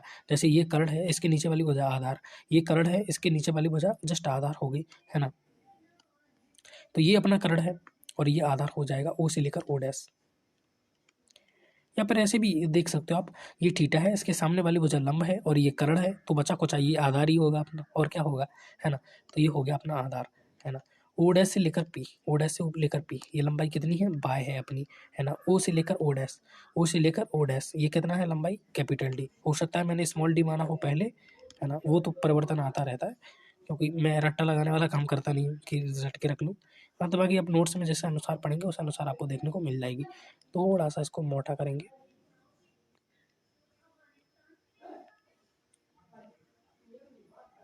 क्योंकि ये इंपॉर्टेंट चीज़ है, टेन थीटा, है ना। थोड़ा सा इसको लंबा करेंगे इस तरीके से, है ना, टेन थीटा। अच्छा, साइन थीटा के लिए निकालेंगे, लेकिन यहाँ पर अपन ट्राइंगल दूसरा लेंगे, ट्राइंगल दूसरा लेंगे। इस बार अपन ने ट्राइंगल सेलेक्ट किया है ये, बहुत सारे बच्चे इसमें गलती करने वाले हैं, ये वाला ट्राइंगल सेलेक्ट किया है ना। कौन सा ट्रायंगल सेलेक्ट किया है, ये वाला ट्रायंगल सेलेक्ट किया है। अब इसको मैं थोड़ा सा इरेज कर देता हूँ, S1A और S2 ये वाला ट्रायंगल जो है सेलेक्ट किया है। अब इस ट्रायंगल के लिए sine theta is equal to क्या होगा, देख लो, sine theta is equal to यहाँ पर क्या होता है, ये लंब बटा कर्ण, क्या होता है, sine theta is equal to लंब बटा कर्ण। लंब क्या होगा इस ट्रायंगल के लिए, S1A और S2 के लिए। बहुत सारे बच्चे गलती करेंगे, मैंने आपको क्या बताया, जो 2 मिनट, जो हमारा 90 डिग्री होता है उसके सामने वाली भुजा क्या होती है, कर्ण होती है। तो यहाँ पर 90 डिग्री ये बन रहा है, इसके सामने वाली भुजा कौन सी है, ये है, तो ये कर्ण होगी, होगी कि नहीं। तो S1 से लेकर S2 क्या हो जाएगी, कर्ण हो जाएगी। पहले लंब देखो, लंब क्या है, लंब ये वाली होगी या ये वाली होगी, पहले तो यही समझ लो लंब कौन सी है यहाँ पर, इसी में कन्फ्यूजन होता है, थोड़ा सा दिमाग लगाओ। देखो मैंने आपको क्या बताया, अगर थीटा एंगल अपना बन रहा है तो उसके सामने वाली भुजा लंब होती है। तो यहाँ पर थीटा एंगल बन रहा है, इसके सामने वाली भुजा ये जो डेल्टा एक्स आपको दिख रही है ना, ये लंब होगी। बहुत सारे बच्चे गधे 1 नंबर के इसी लंब कर देते हैं, S1 से लेकर ये एंगल थीटा ले रहे हैं, तो थीटा एंगल के सामने वाली भुजा लंब होगी। तो थीटा एंगल के सामने तो यही है ना डेल्टा एक्स, तो लंब यही होगी। देखो यहाँ पर देखो, थीटा एंगल जब यहाँ पर बन रहा था, इसके सामने वाली भुजा लंब हो गई थी, सेम चीज़ यहाँ पर है, इसके सामने वाली भुजा लंब हो गई, है ना। तो sine theta is equal to लंब बटा कर्ण, कर्ण अगर ये लंब है और यहाँ पर 90 डिग्री, 90 डिग्री के सामने वाली भुजा ये D, S1 से लेकर S2 स्मॉल d, ये अपनी कर्ण होगी, सीधी सी बात है, ये कर्ण होगी अपनी, है ना। तो ये अपना sine theta is equal to निकल के आ गया। चूंकि मैंने आपको क्या बताया, ये जो एंगल है ये बहुत ही ज़्यादा छोटे एंगल है। एंगल कैसे हैं, छोटे हैं, छोटे हैं, ये न्यून कोण कहते हैं। ऐसे एंगल को क्या कहा जाता है, न्यून कोण कहा जाता है। और ये एक तरीके से अपने न्यून कोण ही है। तो अगर ये न्यून कोण है तो इसको मैं थीटा कंसीडर कर सकता हूँ और इसको भी मैं थीटा कंसीडर कर सकता हूँ, क्योंकि टेन थीटा में अगर थीटा एंगल बहुत ज़्यादा छोटा हो तो आप इसे डायरेक्ट थीटा लिख सकते हो, और साइन थीटा में भी अगर साइन थीटा में थीटा बहुत ज़्यादा छोटा हो तो साइन थीटा को आप थीटा भी लिख सकते हो। अब इस हिसाब से तो ये निकल के आया कि ये थीटा और ये थीटा दोनों बराबर है, क्योंकि दोनों ही थीटा है ना। और थीटा यहाँ पर बाय डी के भी बराबर है, और यहाँ पर theta delta x upon small D के भी बराबर है। इसका मतलब ये दोनों चीज़, पहली चीज़ ये और दूसरी चीज़ ये सब आपस में बराबर होंगी, क्योंकि ये भी थीटा के बराबर है, ये भी थीटा के बराबर है, तो ये दोनों आपस में भी बराबर होंगी। जैसे आम बराबर है संतरे के और केला भी बराबर संतरे के, यानी आम और केला दोनों एक दूसरे से बराबर है ना वजन में। तो ये चीज़ यहाँ पर हो गई। तो by upon d is equal to हो गया delta x upon small d. पश्चांतर कर दो, कैपिटल डी को इधर ले आओ, तो ये अपने पास ये प्राप्त हुआ। इसको थोड़ा सा बड़ा करेंगे ये, क्योंकि ये बहुत ही महत्वपूर्ण चीज़ है ना। ये डेरिवेशन अपने क्या है, प्रदीप्त फ्रिंज जो है, अपनी फ्रिंज जो प्राप्त हुई है व्यतिकरण के परिणाम, उसकी लंबाई निकल आई। आई थिंक 1 घंटे से ऊपर लेक्चर चला ही गया होगा, मेरे को ठीक से दिख नहीं रहा है ना, बट चला गया होगा। दावे के साथ कहता हूँ, बहुत ही इंपॉर्टेंट टॉपिक है ना। तो by is equal to delta x upon small D into capital D, ये तो ठीक है। लेकिन अगर हमें चमकीली फ्रिंज की लंबाई निकालनी हो, चमकीली फ्रिंज जो प्राप्त हो रही है, चमकीली फ्रिंज या डार्क फ्रिंज, उसकी लंबाई निकालनी हो, जैसे यहाँ पर प्राप्त हो रही होंगी ना, ये पर्दा है, तो ऐसे नहीं प्राप्त हो रही होंगी, ये प्राप्त हो गई, ये प्राप्त हो गई, ये प्राप्त हो गई, ये प्राप्त हो गई, ये प्राप्त हो गई, है ना। तो ऐसे ये बहुत सारी फ्रिंज हैं, फ्रिंज 1, फ्रिंज 2, फ्रिंज 3, ऐसे ऐसे मान लीजिए n फ्रिंज है ना, n फ्रिंज है। तो हमें अगर लंबाई निकालनी है तो क्या करें, तो देखो, जैसे हमें यहाँ से यहाँ तक की लंबाई निकालनी है तो उसे कैसे निकालें, सिंपल सा तरीका है, और वो ये है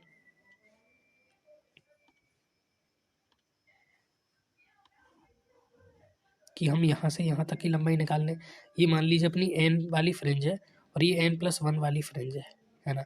तो n तक की फ्रिंज की लंबाई निकाल लें, फिर n+1 वाली फ्रिंज की लंबाई निकाल लें, है ना। फिर n+1 में से इसको माइनस कर दें, n+1 में से इसको माइनस कर दें, तो बची हुई ये जो फ्रिंज है इसकी लंबाई जो है अपने पास निकल के आ जाएगी, इसकी जो लंबाई है अपने पास निकल के आ जाएगी।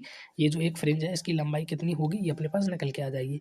इसको मान लीजिए एन भी फ्रिंज है, ये n+1 भी फ्रिंज है, अगर इसमें से इसको माइनस कर दिया तो ये जो बीच की लेंथ है वो निकल के आ जाएगी, है ना। अब इसके लिए संपोषी व्यतिकरण के लिए निकालते हैं, चमकीली फ्रिंज के लिए निकालते हैं। कैसे निकालेंगे, सीधी सी बात है।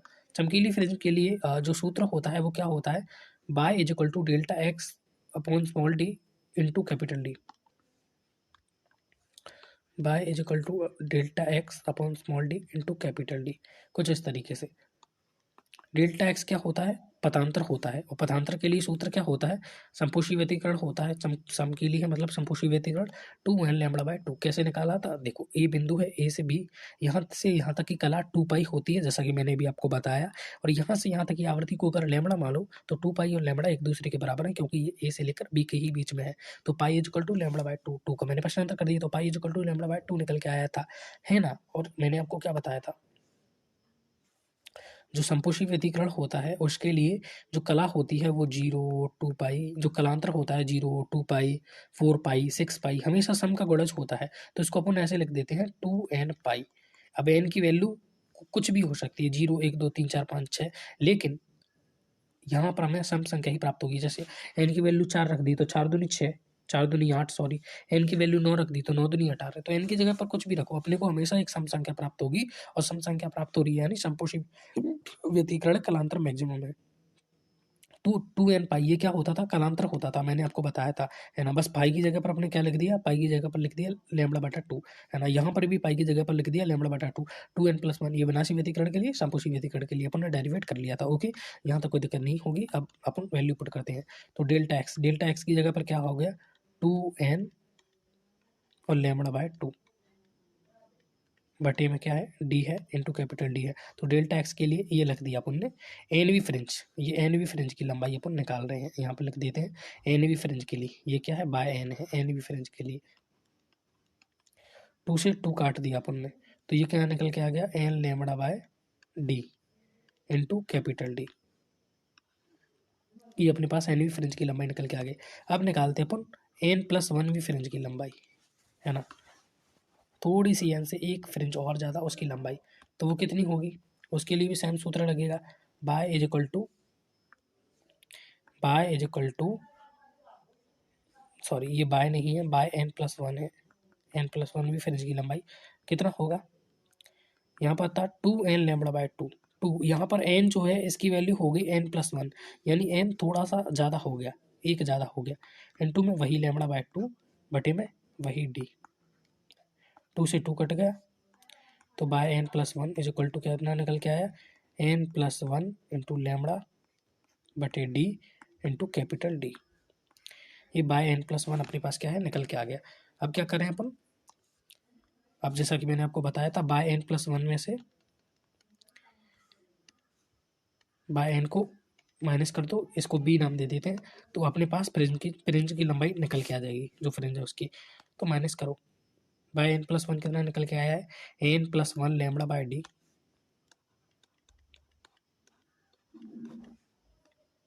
Small D capital D minus n lambda by small D capital D. Lambda का मल्टीप्लाई n में किया तो n लैम्बडा बटे में स्मॉल डी मल्टीप्लाई में कैपिटल डी, फिर लैम्बडा का 1 में मल्टीप्लाई किया, बीच में प्लस लगाया तो प्लस लगा दी, तो लैम्बडा बटे small D into capital D minus N lambda D capital D. कहीं पर समझ में नहीं आया वीडियो को रिवाइंड करके देखेंगे। लैम्बडा का मल्टीप्लाई एन में किया तो एन लैम्बडा हो गया, इसमें किया तो 1 लैम्बडा हो गया, बाकी ये तो मल्टीप्लाई में है। अब इससे ये कचा काट दी, बचा क्या, lambda by small D into capital D. ये निकल के आ गई चमकीली फ्रिंज की लंबाई, है ना। चमकीली फ्रिंज की लंबाई संपोषी व्यतिकरण के लिए अपने पास निकल के आ गई। अच्छा, ये तो संपोषी के लिए था, ये 2n वाला फंडा। विनाशी के लिए निकालें तो विनाशी के लिए वही मैंने आपको बताया 2n+ वाला फंडा लगेगा, 2n+1 वाला फंडा लगेगा। तो इसके लिए भी सूत्र बाय का समान ही होगा, डेल्टा एक्स बटा small D into capital D, जो कि अपन ने डेरिवेट किया था, ये रहा, किधर गया, delta x upon small D into capital D, तो delta x upon small D into capital D. तो by of n v fringe की लंबाई क्या होगा, डेल्टा एक्स बराबर 2n+1 के 1, 2n+1 इंटू लेमड़ा बाय 2, यही होता है 2n+1 lambda by 2। Okay, by n 2n+k1 lambda by 2, ये नीचे पहुंच गया तो 2d हो गया, टू कैपिटल डी। चलिए भैया ये निकल के आ गया। रुको, n+1 की निकालो तो बाय ऑफ n+1, तो क्या हो गया 2। n की जगह पर क्या आ गया n+1, है ना, n+1 भी फ्रिंज की लंबाई, ये कुछ नहीं, n की जगह पर n+1 लिख दिया, और वही लेमड़ा बाय 2 पुरानी प्रतापनी बटे में small D to capital D, तो बाय n+1 करो उसको डेरिवेट, ये हो गया 2n प्लस ये हो गया 2, 2 का n में मल्टीप्लाई किया 2n, 2 का 1 में मल्टीप्लाई किया 2 + 1 बटे डी, है ना, और मल्टीप्लाई में क्या है लेमड़ा, ये 2 नीचे पहुंच गया, इस तरीके से 2 नीचे पहुंच गया इंटू डी, लेमड़ा है ये 2 नीचे पहुंच गया तो 2d हो गया, लेमड़ा ऊपर है 2 का मल्टीप्लाई किया एन में तो 2n + 2 + 1, वो अपना पुराने तरीके से बेसिक कैलकुलेशन चल रही है। ये हो गया 2n, 2 और 1 3 बटा 2d into lambda into D, तो ये n+1 के लिए निकल के आ गया। ये महत्वपूर्ण नहीं है, महत्वपूर्ण क्या है, ये इसको b डबल डैश लिख दो, मान लीजिए बाय n+1 वाली में से, बाद वाली में से पहली वाली को माइनस कर दो, कितना निकल के आया है 2n+3, ये ब्रैकेट लगा लो, 2n+3 lambda by 2d, 2n+1 lambda by 2d into capital D, है ना, अच्छी तरीके से निकल के आ गया, बराबर 2n+k3, सॉरी 2n में मल्टीप्लाई किया लेमड़ा का तो 2n लेमड़ा हो गया, 3 में मल्टीप्लाई किया तो 3 लेमड़ा हो गया बटे में 2d, 2n का लेमड़ा में मल्टीप्लाई किया तो 2 लेमड़ा हो गया, 1 में मल्टीप्लाई किया तो लेमड़ा हो गया बटे 2d इंटू कैपिटल डी, दोनों में, है ना। इसको अलग अलग करके लिख दो पहली बार की तरह, ये हो गया 2n lambda by 2d, multiply में कितना है d, बीच में प्लस लगाया तो plus 3 lambda by 2d into D, 2n lambda by 2d, plus लगाया तो प्लस लेमड़ा बाय 2d, लेकिन मल्टीप्लाई में कितना है माइनस भी है, तो यहाँ पर क्या आ जाएगा माइनस आ जाएगा, है ना, दोनों में ही डी है, दोनों में ही मल्टीप्लाई में डी है। अब हमेशा की तरह इससे ये गया, है ना, बचा क्या,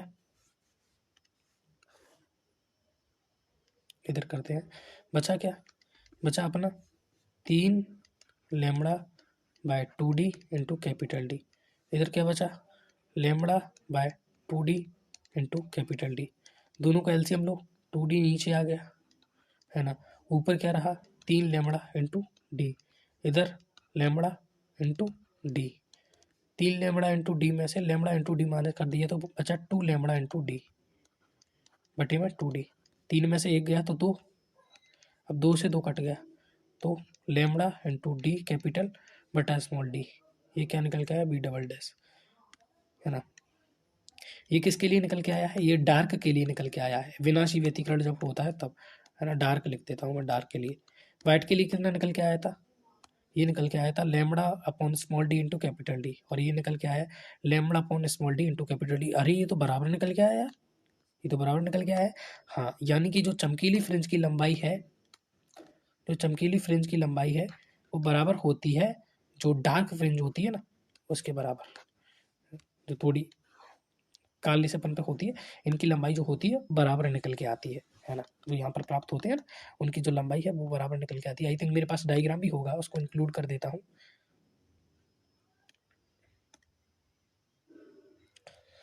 ओके 2 मिनट। हाँ, तो इनकी जो लेंथ है वो इक्वल निकल के आती है, ये डायग्राम पहले से बना हुआ है, maximum minimum maximum minimum maximum minimum, इस तरीके से यहाँ पर क्या है डार्क हो जाता, यहाँ पर वाइट प्राप्त होता है, यहाँ पर लो प्राप्त होता है, इस तरीके से जो प्रोसेस है वो चलता रहता है। आई थिंक मेरे पास उसकी भी इमेज होगी, थोड़ा एक्सपेरिमेंट वगैरह की, और हाँ आप यूट्यूब पर देख सकते हो, यंग के नाम से निकल आएगा, ये शायद मैंने पहले भी आपको बता चुका हूँ मैं इसको एक बार, इस तरीके से देखोगे तो इनकी लेंथ जो है अलग अलग नहीं है, सभी की समान है ना। इन सभी की लेंथ जो है वो समान ही प्राप्त हो रही है यहाँ पर। वो थोड़ा आप कैमरा वगैरह का आप एंगल समझ सकते हो, थोड़ा सा फ़र्क रहता है, ये ब्राइट हमें ज़्यादा दिख रहा है, उससे फ़र्क नहीं पड़ता, वो सब कुछ अपने को जो है एक नियत रेशो में देखने को मिलता है। तो कुल मिलाकर यहाँ से अपन क्या कह सकते हैं कि ये जो है तरंग की तरह प्रकाश जो है व्यवहार कर रहा है, क्योंकि तरंग के सारे गुण दर्शा दिए। तो भैया बधाई हो, यंग ने क्या प्रूव कर दिया कि जो लाइट है वो किस तरीके से व्यवहार कर रही है। वो तो व्यवहार कर रही है व्यतिकरण की घटना को दर्शा रही है, यानी ये तो एक पक्का वेव है। अभी ये तो पक्का एक वेव है, ये तो पक्का एक तरंग है। हाइगन ने भी सब कुछ परावर्तन अपवर्तन ये सब सिद्ध करके बता दिया था। तो भैया आप कुछ भी बोलो, हम तो यही मानेंगे कि प्रकाश एक तरंग की तरह गति करती है। इतनी सारी चीज़ें अब तक चैप्टर में पढ़ते आए हैं, तो प्रकाश की कड़ी प्रकृति तो नहीं है यार, तरंग की प्रकृति है। अब सुनो इस कहानी में ट्विस्ट, जो आपके सिलेबस से बाहर की चीज़ है। ओके, इसके बारे में डिस्कस करा थोड़ा सा। ओके, जब ये एक्सपेरिमेंट हुआ उसके बाद कुछ वैज्ञानिकों ने और सोचा कि चलो इस तरीके से ही एक्सपेरिमेंट को किया जाए दोबारा, और थोड़ा सा करके उन्होंने सोचा कि हम एक काम नहीं करें कि हम हो सकता है हमारे पास कोई टेक्निकल इश्यू आ रहा हो, इसीलिए व्यतिकरण की घटना अपने को या कुछ देखने को मिल रहा हो, तो कोई दिक्कत हो सकती है। उन्होंने क्या किया, ऐसे एक इलेक्ट्रॉन पार्टिकल लिया, एक इलेक्ट्रॉन पार्टिकल, इसको यहाँ से निकाल दिया। अब बोले यहाँ से निकाल दे, यहाँ पर ऐसे ऐसे ऐसे ऐसे यहाँ पर देखने को मिलेगा, है ना, एक पार्टिकल। ठीक है, फिर दूसरा निकालें, उसकी पर्दा बनेगा, तीसरा निकालो, उसका भी पर्दा देखने को मिलेगा, चौथा निकालो, है ना। तो इसी तरीके से एक एक से वो क्या है, पार्टिकल इलेक्ट्रॉन पार्टिकल को भेजने लगे। जब उन्होंने इस तरीके से इलेक्ट्रॉन के पार्टिकल को भेजा, तो आप शॉक हो जाओगे कि वहां पर जो अपने को रेशो मिला वो बिल्कुल इसी तरीके से था जैसे ये मिल रहा है ना, इसी तरीके से उन पार्टिकल का मिला। अब मन में प्रश्न उठ रहा होगा कि भैया इलेक्ट्रॉन तो कण है ना, तो उनकी प्रकृति तरंगी कहाँ से हो गई। लेकिन हाँ, इलेक्ट्रॉन के कण हैं और उन कण को अपन एक एक करके छोड़ रहे थे, बिल्कुल स्लो स्लो करके छोड़ रहे थे, लेकिन उनका जो अपने को वो मिल रहा था वो भी बिल्कुल तरंगीय प्रकृति की ही तरह था। क्या था, बिल्कुल तरंगीय प्रकृति की ही तरह व्यवहार कर रहे थे। वो भी जैसे तरंग व्यतिकरण की घटना दर्शाती है ना, वो भी दर्शा रहे थे। बोले यार ये तो दिक्कत है, ये तरंग की तरह चल रहे हैं, मतलब कण भी कुछ इसी तरीके से ऐसे ऐसे ऐसे ऐसे ऐसे ऐसे तरंग की तरह व्यवहार कर रहा है। यार ये तो कण होता है यार, वो तरंग की तरह व्यवहार कैसे करेगा। ये उनके मन में प्रश्न चिन्ह उठा। उन्होंने कहा, उन्होंने एक जो है ऑब्जर्वर लगाया, है ना, एक मशीन लगाई जो ऑब्जर्व करने का काम करती थी इलेक्ट्रॉन को, कि इलेक्ट्रॉन किस तरीके से जो है गति कर रहा है। जैसे ही उन्होंने ऑब्जर्व करने वाली मशीन लगाई इधर बाहर, जो कि उसको देख रही है, उसका उससे कोई कॉन्टेक्ट नहीं है, वो जैसे उसको देख रही है, जैसे आप किसी व्यक्ति की वीडियो बना रहे हो, कुछ इस तरीके से। तो सब देखा तो शौक रह गए। फिर जो इलेक्ट्रॉन था वो कण की भांति व्यवहार कर रहा था, उसकी कणीय प्रकृति थी। अब समझ में आया कुछ। तब इलेक्ट्रॉन की प्रकृति जो है कणीय प्रकृति थी, वो कण की भांति व्यवहार कर रहा था यहाँ पर। और जैसे ही उस मशीन को हटाया, वो कण की भांति व्यवहार करना बंद। जैसे ही देखने वाले लगाया, अब सबका दिमाग खराब कि यार इसे देख रहे हैं तो ये कण की भांति व्यवहार कर रहा है, और नहीं देख रहे तो ये तरंग की भांति व्यवहार कर रहा है, ऐसा हो कैसे सकता है। भैया हम देख रहे हैं या न देख रहे हैं, उससे कण को क्या फर्क पड़ता है। चमत्कार वमत्कार तो कोई है नहीं, क्योंकि साइंस इस चीज पर बिलीव नहीं करती, अभी तक होश उड़े हुए हैं। तो प्रकाश को भी ऐसे ही ऑब्जर्व करना स्टार्ट किया, देखा तो प्रकाश भी कण की भांति व्यवहार कर रहा था, वो भी अपनी कड़ी प्रकृति दर्शा रहा था मेरे भाई। तो उसे देख रहे हैं तो वो कड़ी प्रकृति दर्शा रहा है, अदरवाइज तरंगी प्रकृति दर्शा रहा है। और ऐसा प्रकाश नहीं कर रहा, ऐसे सभी कण कर रहे हैं जिन कणों से हम मिलकर बने हैं, हर पार्टिकल से। वो हर पार्टिकल जैसे इलेक्ट्रॉन है, वो भी इसी तरीके का सेम बिहेव कर रहा है। अभी तक वैज्ञानिकों के तोते उड़े हुए हैं कि पहले ही तो प्रकाश ने काफी दिमाग खराब कर दिया था ना, तो ये फिजिक्स के रूल को फॉलो करती है ना, बहुत सारे रूल को ब्रेक कर देती है फिजिक्स। यहाँ पर इसके अपने रूल स्टार्ट हो जाते हैं। जब क्वांटम फिजिक्स स्टार्ट होती है ना, कभी नाम सुना होगा क्वांटम फिजिक्स, तो ये अपनी फिजिक्स के रूल को फॉलो नहीं करती, जो सिंपल फिजिक्स है इसके अपने रूल चलते हैं, है ना, जिसमें वर्म होल और पता नहीं क्या क्या आता है, उसे आप अलग से यूट्यूब पर पढ़ सकते हो, काफ़ी इंटरेस्टिंग चीज़ है। तो सोचो ज़रा कि एक पार्टिकल है, जब उसको ऑब्जर्व किया जा रहा है, उसे कैसे पता ऑब्जर्व कर रहे हैं, वो तो एक निर्जीव वस्तु है, तो वो बिहेव कर रहा है तरंग की तरह, और नहीं कर रहे तो सॉरी, तो वो बिहेव कर रहा है कण की तरह, और नहीं तो वो तरंग की तरह बिहेव कर रहा है, प्रकाश भी। तो भैया तो तोते उड़ गए बिल्कुल। इसके बारे में आप मैं यहाँ पर डीपली एक्सप्लेन नहीं कर सकता इसको, क्योंकि अब आई थिंक लेक्चर काफ़ी बड़ा हो चुका है। कभी समय मिले तो यंग की डबल स्प्लिट एक्सपेरिमेंट को ऐसे ही पढ़ने की कोशिश करना, बहुत इंटरेस्टिंग है। अभी तक वैज्ञानिकों के तोते उड़े हुए हैं। ठीक है, जो सिलेबस का था वो मैंने पूरा डेरिवेट वगैरह जो डेरिवेशन थी वो करवा दिया है। आई होप आपकी समझ में आ गया होगा। यदि यस, देन मिलते हैं किसी नेक्स्ट लेक्चर के अंदर। तब तक के लिए गुड बाय।